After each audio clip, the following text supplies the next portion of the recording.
Bonjour mon petit chiffre, Amber here. First things first, it's very windy outside, so I apologize ahead of time. Today is April 13th, 14th, one of those. And I realized that I have not, that unless you're watching my vlogs, my monthly vlogs, you have no idea what I've been reading. I haven't done a reading wrap up in God knows how long, because I always go back and forth with whether or not I want to sit down and do a wrap up, if I have the energy, if I can remember anything that I've read in the month. I think the last time I tried to keep up with wrap ups, I tried to do them like every couple of months or so, and that didn't work. I'm not very good at wrap ups, but I feel like with the last few vlogs I've posted, I feel like there hasn't been enough content of me actually talking, discussing the books and reviewing the books, and not that that's going to change much today because I decided to do a quarterly check-in for the first 3 months of the year, January, February, March. And I'm gonna be honest with you, if I remember anything about these books, it's gonna be a miracle. So since I have 3 months worth of wrapping up to do, I don't want to talk too much. I'm going to just get into it, pray for the best. Okay, let's start with January. And I'm warning you, again, I'm probably not going to go into thoughts really about too many cohesive thoughts about what I read in January because it was so long ago. Why would you expect me to remember anything that I read more than 3 days ago, you know? But I also have my reading journal just so I can keep track of what I actually read, because there are like ebooks and audiobooks as well. All right, so my first read of the year, which also technically is my last read of 2023, because I started it in 2023 and like read the last 100 or so pages on New Year's Day. Still counting it as a 2024 read, still counting it as one of my top reads of the year so far. Little Thieves by Margaret Owen. Last year I finally finished the Merciful Crow duology, so I finally moved on to the next Margaret Owen series. I think this one's a trilogy and the last one's coming out in 2025, which means I have a year to catch up to read the second one. Okay. Let me see if I can. I know this one is it a Goose Girl retelling? It's a Grimm retelling, I know that. I think it's a Goose Girl retelling. And this follows Vanya, who's the adopted daughter of both the goddess of fortune and death. She's been thrust upon their mercy because she was the youngest of her family and she was unlucky. Her mother could not take care of her, so she has been basically adopted by death and fortune. However, with their protection and favor, they expect her, when she becomes of age, I think it's 16, to choose one of them to serve, and she doesn't want to do that. She wants her freedom. She wants to be able to be her own person. She wants her mothers to love her without expecting any sort of obligation from her. So she runs away, and upon running away, she comes into the service of Princess Giselle. Is she a princess? Of Giselle, highborn noble, and her family. She is like a maid, sort of like lady in waiting maid for Giselle. Giselle and Vanya initially are friends, despite the fact that Giselle's family is very abusive to Vanya, and there's a lot of trauma caused by the service to her family. Long story short, Giselle is about to be married to this, he's not, the title isn't king, but he's essentially the king of their little area. And to make Giselle more appealing to this man, whose name I can't remember, but I hated him, her mother procures these magical pearls that will alter her appearance and make her prettier to this man. Vanya, however, steals the pearls, steals Giselle's life and now is posing as her in the palace and in court, and is on the brink of marrying this man. By day she's Giselle, by night she is the pennygeist, whatever it is, the red penny. She's a thief. She steals from the rich that she encounters when she's pretending to be Giselle. She has a reputation, and with the money that she gets from her thievery, she is planning to use it to pay for her freedom and run away and be free of everything that is on her shoulders right now. But right before she has enough to do that and escape, she is cursed by another goddess, and she's slowly turning into Jules, unless she can break the curse by the next full moon or whatever. So this kind of follows that. Vanya fixing what she's done, fixing relationships, also at the same time trying to outsmart the junior prefect detective Emmerich, who is on the case for the thievery. And Margaret Owen does not miss. Margaret Owen does not miss. Also, the fact that I remembered all that. I loved The Merciful Crow so much. And I was kind of nervous that like I wouldn't feel as strongly for a different series, a different world, a different scenario. Wrong. Because Margaret Owen's writing is beautiful. Margaret Owen's characters, Margaret Owen's angry, sort of some more morally gray girlies, love. The relationships in these stories, yes. Also the art, I believe Margaret does the art in between like the little interludes. I say the art and I can't immediately procure one of my examples. Stunning. This is already, like I said, one of my favorite reads of the year. I now am very excited to read, is Painted Devils the sequel? I don't know. I'm very excited to see where the story goes from here, especially after how it ended. Absolutely, I'll read anything Margaret writes. I'm gonna be real with you. So after I read this masterpiece, I finished the Wicked Villains series finally by Katie Robert with, let me see if I get it in the right order, The Beast, The Sea Witch, and Queen Takes Rose. If you don't know, the Wicked Villains series is like this dark erotica series based on Disney villains. Each one kind of follows like a Disney pairing, Disney villain pairing. It takes place in this like underground crime world, this underground sex club. It's called the Underworld, run by Hades. And the first three were Desperate Measures was Jasmine and Jafar. Then there was Learn My Lesson, which was Hades, Meg, and Hercules. And then the third one, which I believe was my favorite of the three, was, oh my god, what was that book called? It was Peter Pan. Oh, A Worthy Opponent. It was Hook and Tank. Obviously in my head, Hook is always going to be Killian Jones, Colin O'Donoghue. I don't know what to tell you. My goal for the year was to finish this series and then eventually go on to the Dark Olympus. Okay, because that series has gotten quite popular, but I obviously want to finish this first. I loved the first Katie Robert I read. It was Theirs for the Night was the first like novella, then the other ones after that. But so going into like the first half of the series, loved it, adored it. It's spicy, hot, kind of insane.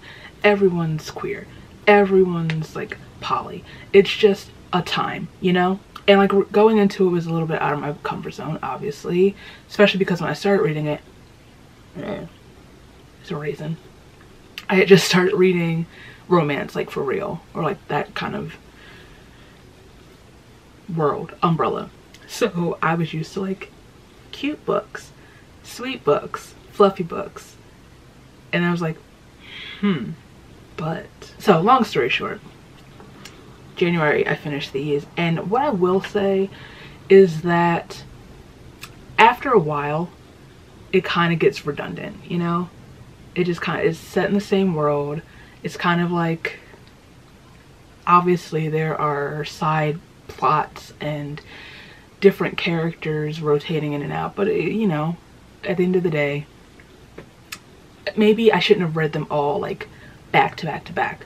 When I initially read the first 3, I had spaced them out a bit, so it didn't feel like I said, redundant, and that basically the same thing was happening over and over again.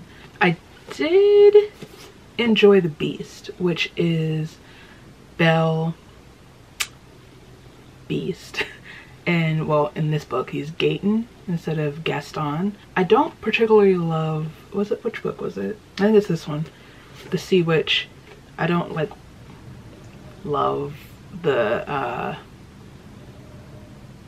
obsession with, what's her name in this, Zuriel. This one's Ariel, Ursula, and Eric, but his name is not Eric in this, and I can't remember. Alaric. I don't love the obsession with homegirl's virginity. It's whatever. And then Queen Takes Rose is Malone, who is, I guess, Maleficent, and Aurora. There's not much else to say. I finished The Witch and the Tsar by Olesya Sonikova Gilmore. I had started reading it in September, and then I couldn't really get into it, so I put it down and I was going to come back to it, and then I tried to pick it up again and I still couldn't get into it, so I listened to the audiobook. And I really, please don't ask me anything that happened in this book, because I didn't retain a single thing. I don't know what this book's about, so we're just gonna move on. But I finished it. The last book I read in January was The Inevitability of by my cousin Nika Marie, and this one follows Rikaria, who comes from this magical family that has like ties to like hoodoo, and I think they have ties to like voodoo. She, however, has no magic. Okay, I'm just gonna read. For centuries, a Hobbs witch has held Death's Gate, but for the first time in history, the next gatekeeper has no magic. Rikaria Hobbs is an overachieving realist who knows that her summer tradition of taking a couple months off from real life to spend them with her grandmother is on borrowed time. She decides this will be her last summer, but when she starts seeing spirits, hearing voices in her head, and is accosted by a demon, her plans turn to dust. After confirmation from her grandmother, magic becomes her reality, and her role as the next gatekeeper looms over her future. Rika has a lot of catching up to do, but with the help of a stunning stranger, her grandmother, and the voice in her head that continues to grow stronger, Rika wades into the secrets connecting her family to the politicking opportunists around them. Rika must decide if who she wants to be and who she needs to be can coexist. Family is everything, especially in this. And as someone who comes from a large family from the South, this is very much kind of everything to me, you know? Me and Rika are very similar in a lot of ways, and so like it was very easy to attach to her and see myself in this character and become attached to this world. Like I said, my southern roots were very pleased. My family's from North Carolina. This takes place in Virginia, so neighbors, once again leading into the theory that Neeks and I are related. Argue with your mom. Yeah, I really loved this. I can't wait to see where this chaos on paper goes from here. I had a great time with this book. And Miss Girl wreaked some havoc in the end, and I'm like, honestly, same. If I were faced with this scenario, I would have handled it the exact same way. It doesn't matter what the consequences are. It's worth it in the end. Play stupid games, win stupid prizes.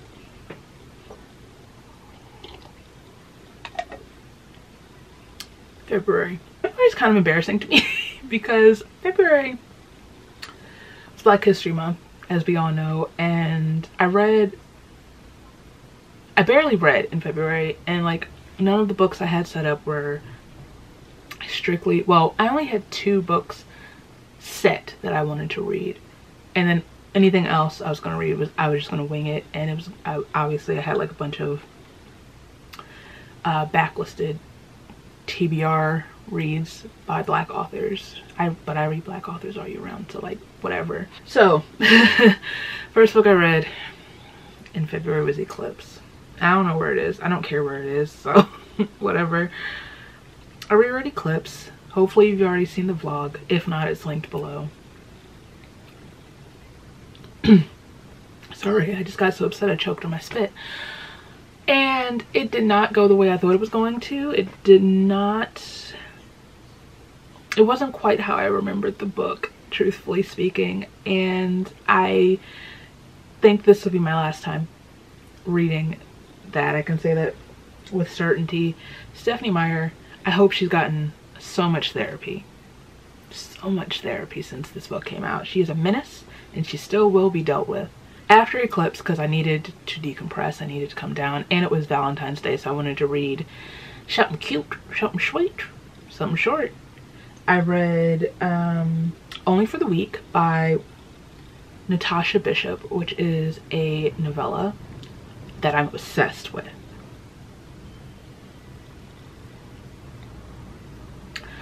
I'm so obsessed that I almost spent like $100+ for it was the anniversary or special edition box or whatever, just to have a physical copy, because the physical copy features on the cover like my favorite scene in the book.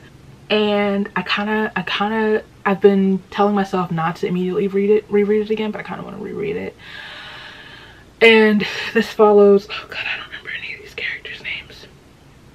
Our main character, whose sister is engaged and about to marry her ex, right? So like the week before the wedding, they're doing a what's it called when we get married somewhere else? Destination wedding in Mexico.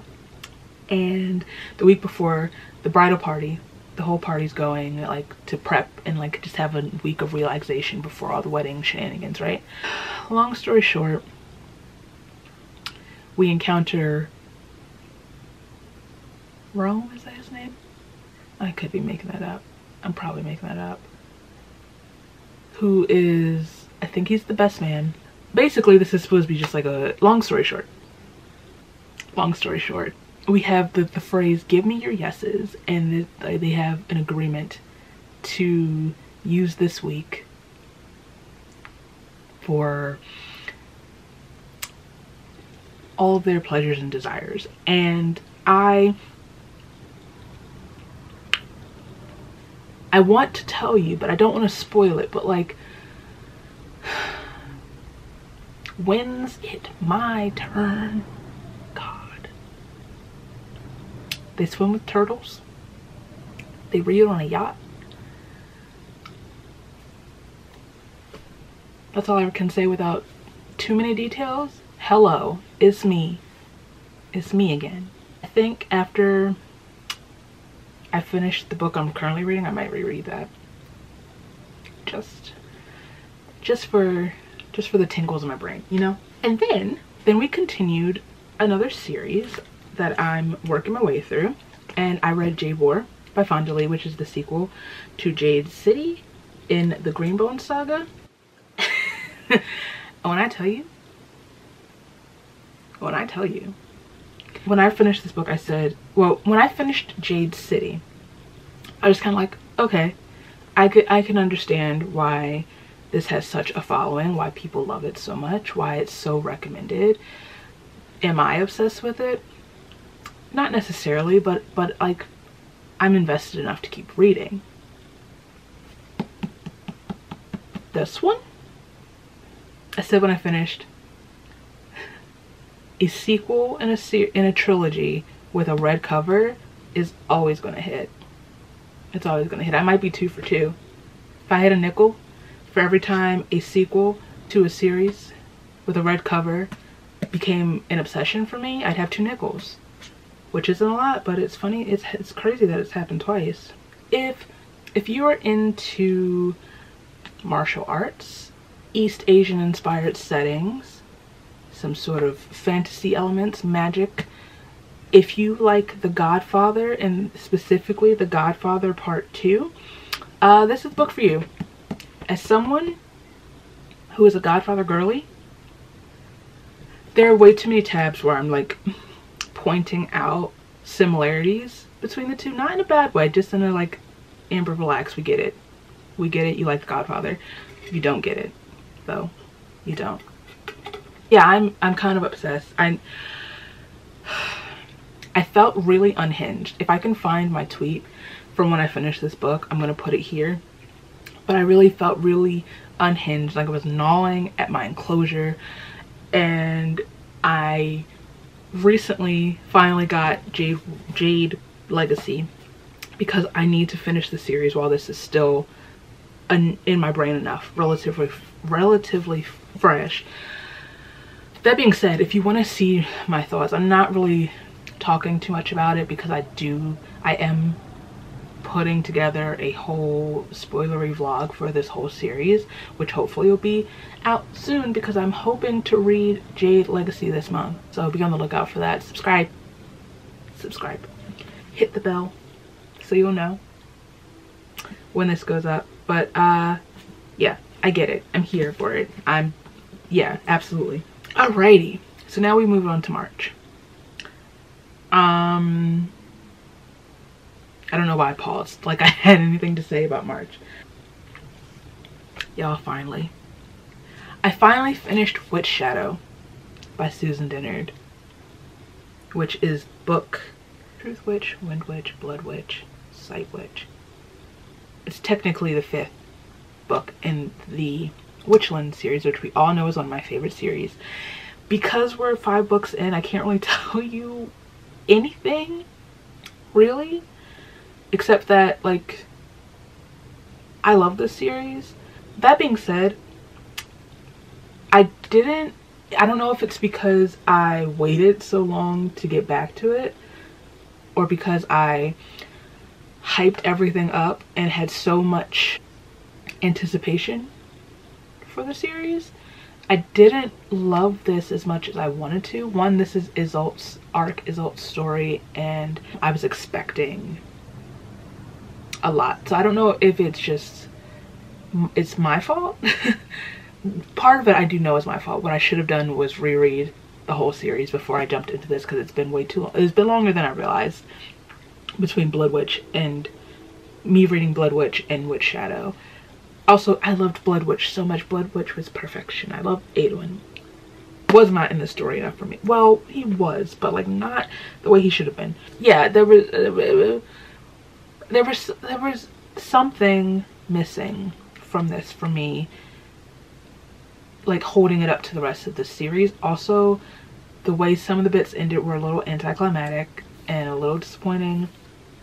Once again, it could be my fault because I spent a lot of this book trying to remember the entire rest of the series.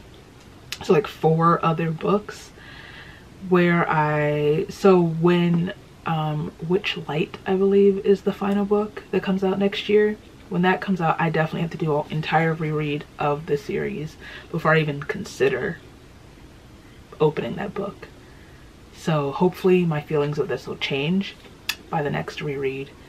But at least now I can start Suze's other The Luminaries. I didn't want to start that until I finished this, even though I still have to finish her first series.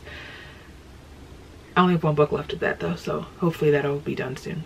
After Witch Shadow, I broke my Kindle back out and I read another romance. And I read, what's it called? The Fake Boyfriend Fiasco by Talia Hibbert, which is like one of the only Talia Hibbert books I have not read yet. And this one follows characters whose names I don't remember. One of them, the man is Greek though. They meet main character, don't remember her name right now, very sorry, is, I believe she's at a wedding or party of some sort in Greece, or her friends or something, and she runs into the man. Is his name Nico? Might be making that up. And he is running basically from an ex or something, and in an attempt to help him like shoo her away, she kisses him, and in that moment he basically falls in love with her, and he's like determined to get to know her and have an actual shot with her. Long story short, he kind of convinces her to pretend to be his girlfriend for this like big party thing with his friends, his teammates. He's a retired soccer player, and he kind of doesn't know what he's going to do with his life now. Yeah, he convinces her, like he claims like he has trouble fending off people trying to like get close to him, or women trying to like get in his pants, and like, you know, she's kind of like intimidating. She's, you know, not afraid to like back off. She's covered in tattoos, love that for her, queen, and piercings. And so she's like, yeah, okay. And he offers to obviously pay, because I don't remember what she needs the money for. I don't remember what she needs money for, but what don't we need money for, you know? So she agrees. Mind you, he just wants to spend time with her and get to know her and basically get her to fall in love with him. And yeah, I love Talia Hibbert. This one isn't my favorite of her works. This feels kind of like, still kind of like early and sort of different from the writing that I'm used to, but I still enjoyed it. I still had a good time. I want to go to Greece. I mean, I already wanted to go to Greece, but like, gonna go find me a Greek man. Yeah, Greek man with money. Yeah, yeah. I'm irritated that I don't know where this book is. I don't know what I did with it, but I finally read A Tempest of Tea by House of Fire, so I've been waiting for this book for so long. Y'all know how I feel about Hafsa. You know how I feel about We Hunt the Flame, We Free the Stars. Some of my favorite books ever. Top 5 favorite books of all time. So I've been anticipating, this has been the top of my anticipated releases list for like 2 years now, because it was pushed back initially. Was it pushed back twice? It might have been pushed back twice. Why did I say twice like that? But this book follows Artie, who by day runs this tea shop in, I almost said in London, but it's not London, but it's inspired by London, obviously. She is basically an immigrant, refugee, I guess, of sorts. She, by day, like I said, she runs this tea shop. By night, this tea shop becomes a, I guess, secret bloodhouse for vampires. Yes, there are vampires in this book, in this world. Love that. Basically, trouble comes. Trouble's always chasing her and her adopted brother, Jin.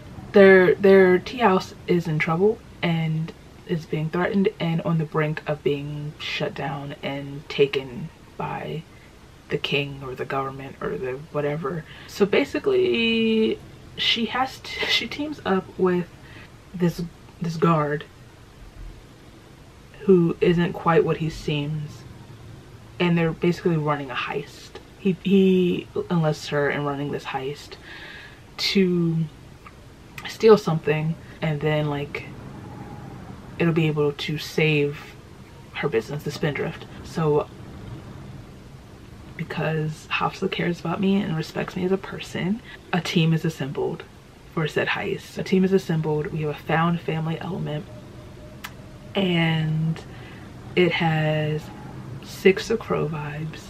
It's described as like Peaky Blinders, which I've never seen. It meets, is it Six of Crows? Might be. Artie definitely gives strong Casbreaker vibes, and I love every second of it. I had a great time reading this book. One, short and sweet. It's short and sweet. Do I love it as much as The Sands of Araria? No. However, it is set in the same world, and there are so many Easter eggs and references to the first duology, and there is a connection to my babies, the Zumra, so that's great. We have a little cat. There's a little cat. I love a book with a little cat. I do love the characters. I love Artie. I love Jen. I love their bond and their relationship. I'm stressed for both of them.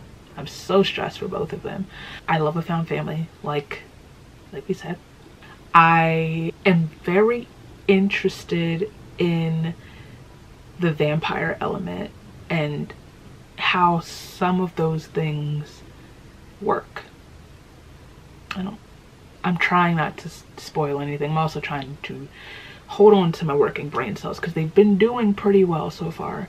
That being said, because if you've been paying attention to anything on social media, I've gotten into friendship bracelets. It's become a problem, but I did make 2 while I was reading. I was inspired. I have my little Casimir that's upside down, my little Casimir bracelet, and then this one's Spindrift. What I'm gonna do with them, who knows? I have a little bag for future like bookish events, so I want to go to Y'all Fest this year, and hopefully Hafsa will be at Y'all Fest this year because she's going to Y'all West, or went to Y'all West. I think it's this month. So we'll see what happens with that, with these. Okay, after that, I finally finished Light in Gaza, which I started. I think I didn't start it in 2023. When did I start reading that? Oh, I did. I started reading it in December of 2023. I started reading it physically on my Kindle, and I kept like getting distracted by other things, and I couldn't really focus on what I was reading. The audiobook finally came out, so I ended up just listening to it on audio. I think, once again, it should be, I think that, well, I said once again because I think when I did my wrap up for my top reads or whatever, when I was talking about, oh no, we're shutting down. What's the Angela Davis book? Freedom is a Constant Struggle. I said that needs to be on everyone's required reading right now. I think this also does. It's a collection of essays about life in Gaza and life under the occupation. We can't stop talking about Gaza. It's been, we're what, 6 months into this? Well, into this because 6 months and what, 76 years almost? I only keep track of this because my grandmother is older than the state of Israel. But yeah, I finished that. I'm hoping to keep my TBR stocked with like Palestinian authors and books about everything going on in Palestine. I need to start reading more about what's going on in like Congo and Sudan. It's just a lot. There's a lot happening. There's a lot. But it's always free Palestine until it's backwards. I lost my place just a second. The last book that I read in March, I've been meaning to read since 2020, since it came out, and I feel like I'm the last person to read it, and it was The Gilded Ones by Namina Forna. Yep, I'm here. Finally did it. Look, I have it signed and personalized and everything from when it came out, and I think the 3rd one or the conclusion of the series just came out or is about to come out or something. This follows Decca, who lives in this very patriarchal, very religious society, very puritanical society. Okay, it says 16-year-old Decca lives in fear and anticipation of the blood ceremony that will determine whether she becomes a member of her village.